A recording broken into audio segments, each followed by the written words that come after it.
الحمد لله نحمده ونصلي على رسوله الكريم اما بعد فاعوذ بالله من الشيطان الرجيم بسم الله الرحمن الرحيم فالصالحات قانتات حافظات للغيب بما حفظ الله وقال النبي صلى الله عليه وسلم المرأة تصلي خمسها وتصوم شهرها وحفظت فرجها وأطاعت زوجها قيل لها يوم القيامة ادخل الجنة من أي الأبواب شئت۔ آپ صلی اللہ علیہ وسلم نے فرمایا کہ کیا کہہ رہے ہیں؟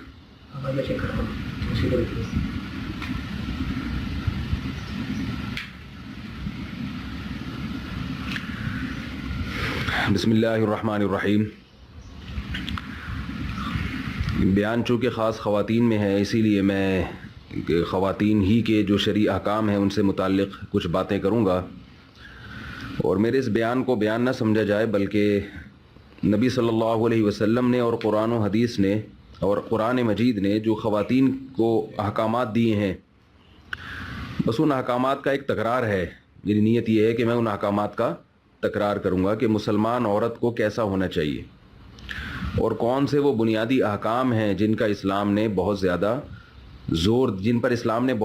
زور دیا ہے کہ ایک مسلمان عورت کو ان احکام کو فالو کرنا چاہیے۔ تو اس موضوع پر بات شروع کرنے سے پہلے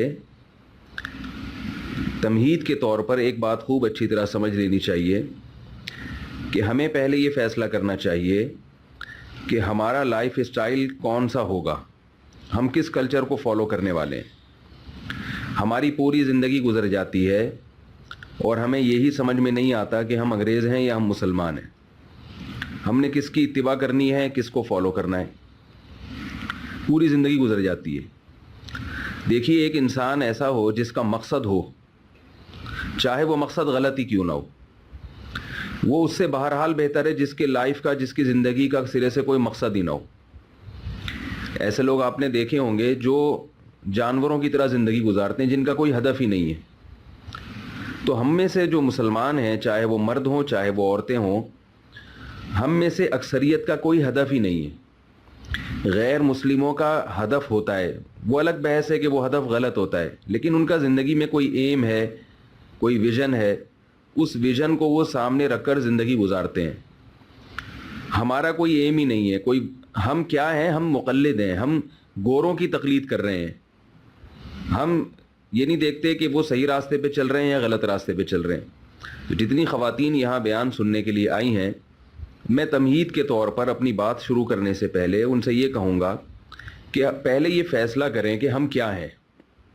اگر آپ کو اسلام کے بارے میں شکوک و شبہات ہیں، آپ کو یہ لگتا ہے کہ اسلام نے آپ کو جو آرڈر دیے، جو احکامات دیے، وہ آپ کو نقصان پہنچانے کے لیے دیے ہیں، تو پھر آپ پر اسلام کی باتیں اثر نہیں کریں گی، پھر آپ کو اسلام کے ہر حکم میں عیب نظر آئے گا۔ میں اگر بتاؤں گا کہ بھئی، یا علماء بتائیں گے کہ اسلام نے عورت کو یہ حکم دیا ہے، آپ کو وہ حکم اگر مشکل لگے گا تو یہ نہیں ہوگا کہ آپ اس مشکل حکم کو پر عمل کی کوشش کریں، بلکہ آپ اسلام ہی پر اعتراض شروع کر دیں گی، بھئی یہ تو ممکن نہیں ہے۔ تو پہلے اپنے ذہن کو صاف کرنا چاہیے، پہلے یہ فیصلہ کرنا چاہیے کہ ہم مسلم ہیں بھی یا نہیں ہیں۔ مسلم کا مطلب جو اسلام کے تمام احکام کو، اللہ اور اس کے رسول صلی اللہ علیہ وسلم کے تمام احکام کو دل اور جان کے ساتھ تسلیم کرتا ہو کہ بھئی جو اللہ اور اس کے رسول نے کہہ دیا وہ برحق ہے، اس کے علاوہ سب باطل ہے۔ تو پہلے اپنا کنسیپٹ کلیئر کریں کہ ہم ہیں کیا۔ یہ کلیئر نہیں ہوگا تو آج خواتین کو جب اسلام کے احکام بتائے جائیں کہ عورت پر حجاب ہے، تو وہ ذہن میں سوچتی ہیں کہ اگر عورت پردہ کرے گی تو ترقی کیسے کرے گی۔ اگر اسے کہا جائے کہ عورت پر لازم ہے کہ وہ شوہر کی فرما برداری کرے، تو وہ ہیومن رائٹس کے خلاف سمجھتی ہیں اس کو، بلکہ ویمن رائٹس کے خلاف سمجھتی ہیں۔ وہ کہتی ہیں کہ جب ہم سے بھی شوہر کے بہت سارے مفاد وابستہ ہیں اور شوہر کے ہم سے مفاد وابستہ ہیں، تو ہمیں اس سے کم درجہ کیوں دیا گیا؟ وہ ہماری اطاعت کیوں نہیں کرے، ہم اس کی اطاعت کیوں کریں؟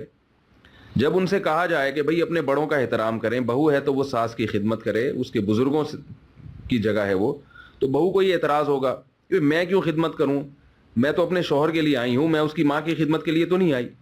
اگر ماں سے کہا جائے گا کہ وہ بہو ہے, آپ اس کی بیٹیوں کی طرح اس کا خیال رکھیں, تو فوراً اس کے ذہن میں یہ آئے گا کہ بھئی وہ کوئی خونی رشتہ تھوڑی ہے, وہ میری سگی بیٹی تھوڑی ہے. تو مطلب یہ کہ کوئی بھی آرڈر, کوئی بھی حکم ایسا نہیں ہے جس کو آپ فالو کریں گے. ہر حکم میں آپ درجنوں عیب نکال دیں گے. کیوں کیوں کیوں کیوں, میں کیوں میں کیوں میں کیوں. آج ہر آدمی کے ساتھ یہی ہو رہا ہے. جب اسے کہا جاتا ہے یہ کام کرو تو فوراً کہتے کیوں, میں یہ کیوں کروں. تو یہ جو ہے نا, یہ پھر ایسی بات ہے کہ اس کا مطلب یہ ہے کہ آپ اللہ اور اس کے رسول کے احکامات جو آپ کی طرف متوجہ ہوتے ہیں, آپ اس کو لفٹ کرانے کے لیے تیار ہی نہیں. تو پہلے ذہن میں یہ بات رکھیں کہ آپ سے اور مجھ سے میرے عمل کے بارے میں قیامت کے دن سوال ہوگا. مجھ سے دوسرے کے بارے میں سوال نہیں ہوگا کہ وہ کیا کر رہا ہے. تو پہلے اپنا ذہن یہ کلیئر کریں, اپنے کانسیپٹ کلیئر کریں. اس کے بعد پھر میں بات کروں گا تو انشاءاللہ بات کرنے میں بھی آسانی ہوگی اور بات سننے میں اور سمجھنے میں بھی انشاءاللہ آسانی ہوگی. تو میں یہ عرض کر رہا تھا کہ پہلے تو خواتین کو اسلام کے بارے میں اپنا کانسیپٹ کلیئر کرنا پڑے گا. دیکھیے, جن گوروں کو ہمارے معاشرے میں جو فساد آ رہا ہے نا, جو خرابی آ رہی ہے, اس خرابی کی سب سے بڑی وجہ وہ یہ ہے کہ ہم یورپین کلچر کو زیادہ اچھا سمجھتے ہیں بنسبت اسلامی کلچر کے. یہ ہماری خواتین کے ذہن میں ایک بات بیٹھ گئی ہے. یہاں ملیشیا میں آپ دیکھیں ہر خاتون جاب کر رہی ہیں. وہ اس کو بنیادی حق سمجھتی ہیں کہ جاب کرنا عورت کا بنیادی حق ہے. شوہر کا مجھے نہیں پتا ان بیچاروں کے شوہر کیا کرتے ہیں, وہ گھر میں بیٹھ کے بیگم کی آمدن کھاتے ہیں یا وہ بھی جاب کرتے ہیں باہر جا کے. میاں بیوی دونوں مل کے جاب کر رہے ہیں, گھر کا نظام کیسے چلے گا؟ اللہ نے اس کے بارے میں ہمیں کیا حکم دیا؟ وقرنا فی بیوتکن. اللہ نے بالکل اس کے برخلاف حکم دیا کہ عورت گھر کی ذمہ داری سنبھالے گی اور گھر کے باہر کی ذمہ داری یہ مرد کا کام ہے, یہ عورت کا کام نہیں ہے. ہماری خواتین کو یہ اشکالات ہوتے ہیں, ہم کیوں, مردوں کو تو اللہ نے جاب کی اجازت دی, پیسے کمانے کی اجازت دی, اور ہمیں سخت مجبوری میں تو اجازت دے دی. جہاں مجبوری ہو یا کوئی مصلحت ہو وہ تو ایک الگ بات ہے. عام حالات میں اللہ نے ہمیں کیوں حکم دیا کہ ہم گھر میں رہیں؟ تو اس طرح سے اب اگر آپ جو ہے نا اللہ اس کے رسول کے حکام میں عیب نکالتی رہیں گی اور عیب تلاش کرتی رہیں گی تو پھر آپ کو ظاہر ہے دوسرے کسی قانون کو فالو کرنا پڑے گا. تو پھر گوروں کو فالو کریں. میں ایک واقعہ بتاتا ہوں, اس سے میں جو اصول سمجھانا چاہ رہا ہوں انشاءاللہ وہ اچھی طرح سمجھ میں آئے گا. جو میں کہنا چاہ رہا ہوں نا, اس واقعے سے میری بات اچھی طرح انشاءاللہ سمجھ میں آئے گی. میرے پاس ایک خاتون کا فون آیا. وہ کہنے لگیں کہ میرے جو شوہر ہیں وہ رات کو دیر سے گھر آتے ہیں, وہ شراب پیتے ہیں اور وہ ناجائز چیزوں میں ملوث ہیں, لڑکیوں سے دوستیوں میں, اور بہت کچھ انہوں نے اول پھول اپنے شوہر کے بارے میں مجھ سے کہا. اور کہنے لگی کہ میں بہت زیادہ پریشان ہوں, کوئی مدرسے سے فارغ عالم ہے تو آپ نے ملا کہہ کے اس رشتے کو مسترد کر دیا ہوگا. آپ نے کہا ہوگا میں ملاؤں سے شادی نہیں کرنی, یہ تو بڑے پرانے زمانے کے ہوتے ہیں, یہ تو بیویوں کو جو ہے نا وہ گھر میں چارپائی سے باندھ کے رکھیں گے اور روزانہ پیٹیں گے کوٹیں گے, جو کہ قصے مشہور ہیں غلط سلط. تو اور آپ نے یہ سوچا ہوگا کہ یہ جو میرا شوہر ہے نا یہ ہے ماڈرن آدمی سے شادی ہوگی, خوب گھمائے گا پھرائے گا اور پردے کا بھی نہیں کہے گا, اپنے دوستوں سے ملوائے گا اور بہت کچھ ہوگا جو کہ ہو رہا ہے معاشرے میں. کہنے لگی ہاں بالکل یہی سوچتی. میں نے کہا بھگتے ہیں.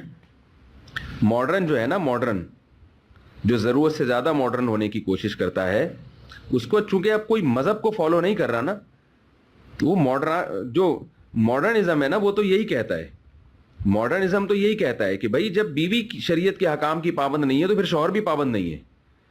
وہ جیسے آپ کو پردے کا حکم نہیں دے سکتا اس لیے کہ پردہ اللہ کا حکم ہے, تو آپ بھی اس کو لڑکیوں سے دوستی سے منع نہیں کر سکتے, کیونکہ لڑکیوں سے دوستی پر پابندی بھی اللہ نے لگائی ہے, اللہ کے رسول نے لگائی ہے. کس بیس پہ آپ اس کو روکو گی کہ ناجائز دوستیاں مت کرو؟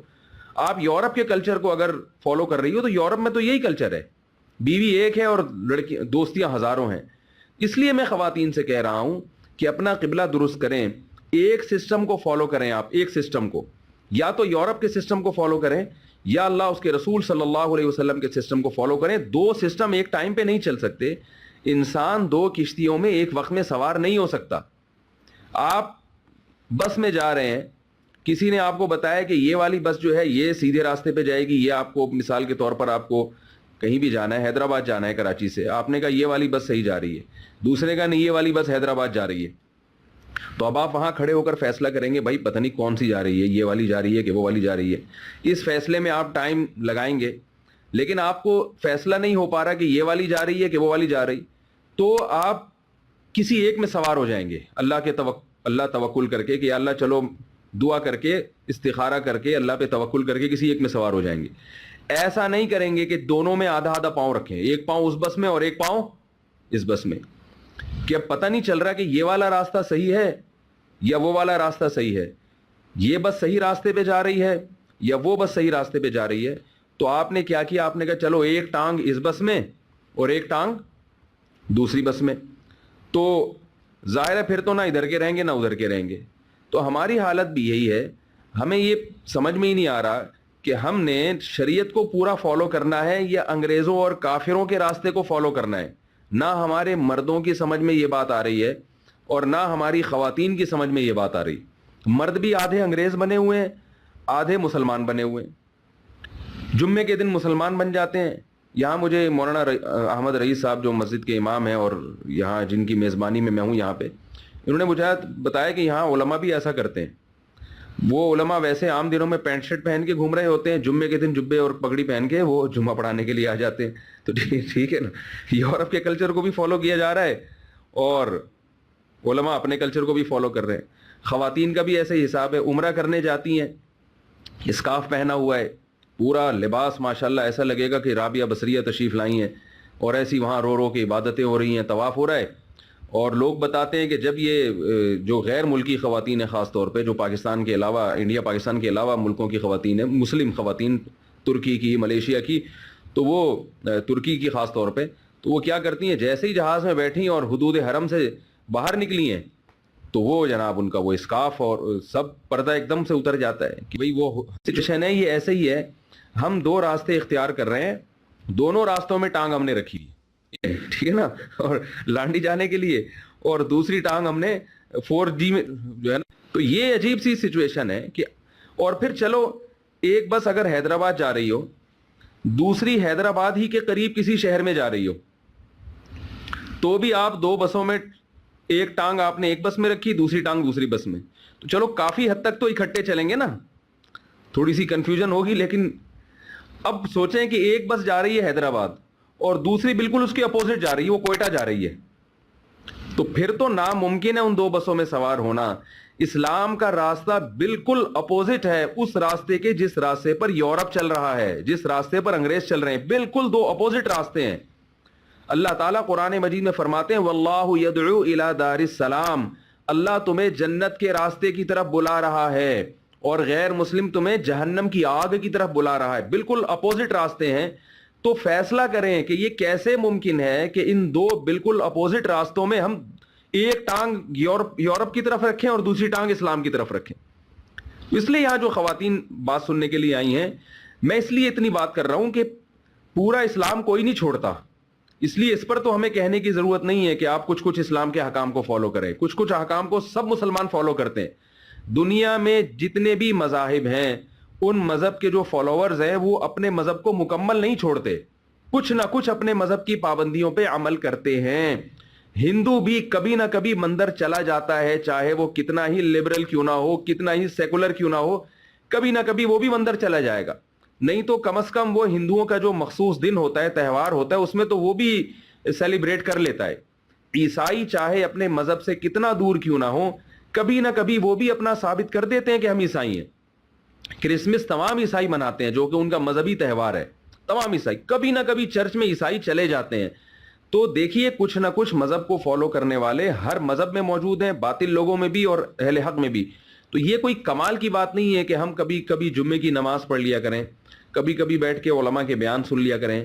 کبھی ہم نے ایک دفعہ, وہ مجھے لطیفہ یاد آتا ہے ایسے موقع پہ, کراچی میں ایک صاحب تھے, وہ شہید, ان کو کسی نے شہید کر دیا, بڑے حکیم تھے وہ, ان کو کسی نے شہید کر دیا.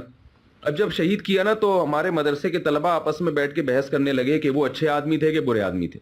طلبہ کی عادت ہوتی ہے ایسے ہی, بعض دفعہ ایسے ہی فارغ بیٹھے ہوتے ہیں, فضول تبصرے شروع کر دیتے ہیں. تو ایک طالب علم تھا بڑا مزاحیہ, تو اب وہ طلبہ نے تبصرے کرنا شروع کیے کہ بھئی ایک کہنے لگا بھائی وہ نماز پڑھتا تھا, دوسرے کا نہیں بھائی تم نے کہا دیکھا وہ تو بڑا لبرل حکیم صاحب تھے, وہ تو ایسے تھے. تو ایک طالب علم نے کہا نہیں وہ اچھے آدمی تھے. ہم نے کہا آپ کو کیسے پتا چلا وہ اچھے آدمی تھے؟ کہہ رہے ایک دن میں نے ان کو ٹوپی پہنے ہوئے دیکھا تھا.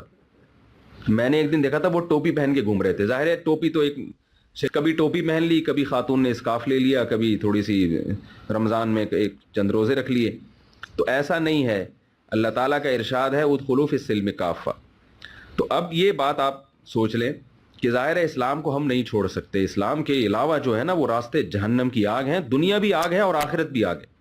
اس پہ تو دو باتیں ہو نہیں سکتی ہیں. تو اللہ نے ہمیں ایک دین دے دیا, مذہب دے دیا, اس پہ تو دوسری بات ہو نہیں سکتی. اور اگر کسی کو اشکالات ہیں تو وہ علماء سے حل کرائیں اپنے اشکالات. تو اگلی بات جو میں کرنا چاہتا ہوں کہ دیکھیے یہ تو پکی بات ہے کہ ہم مردوں کو بھی اللہ کے احکام کو فالو کرنا ہے, خواتین کو بھی. کچھ احکام ایسے ہیں جو اللہ نے صرف مردوں کو دیے ہیں, صرف مردوں کے لیے, وہ خواتین کے لیے نہیں ہے. تبھی جب میرا مردوں میں بیان ہوتا ہے, یا عام طور پہ علماء جب مردوں میں خصوصی بیان کرتے ہیں تو وہ صرف ان کو وہ احکام بتاتے ہیں. اس میں زوجہ کے حقوق بیان کیے جاتے ہیں. مرد پر اللہ نے جہاد کو فرض کیا ہے, مرد پر اللہ نے پوری دنیا میں سفر کرنا تبلیغ کے لیے یا اور معاش کے لیے, یہ اللہ نے, یہ مشکل ذمہ داریاں اللہ نے مرد کے کندھوں پہ ڈالی ہیں. یہ اس لیے عرض کر رہا ہوں کہ خواتین کے حکام جب بیان کروں گا نا تو خواتین کو ذہن میں اشکال ہوتا ہے, وہ لو بھائی ہم لوگ کو اتنی مصیبت میں ڈال دی اللہ نے, مردوں کو آزادی دے دی. ایسا نہیں ہے. مرد پر جو اللہ نے حکام لاگو کیے ہیں وہ اللہ کی قسم عورت پر لاگو ہونے والے حکامات سے بہت زیادہ سخت ہیں. بہت سخت حکام اللہ نے مرد کو دیے, بہت سخت حکام اللہ نے مرد پہ لازم کیے.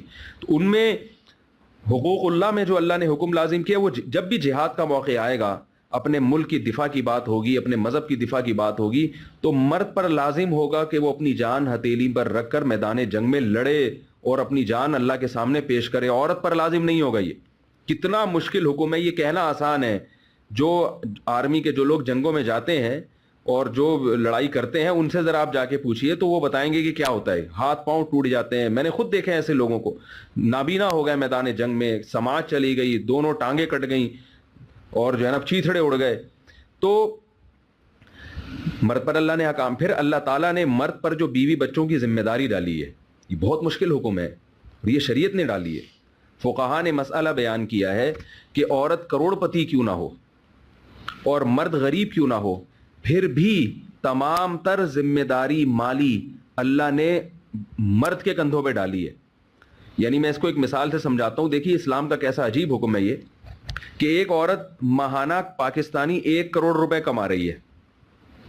بات تو ملیشیا میں ہو رہی ہے مگر مثالیں میں بہرحال پاکستان ہی کی دوں گا, ٹھیک ہے نا, کیونکہ میں نے جانا پاکستان ہی ہے.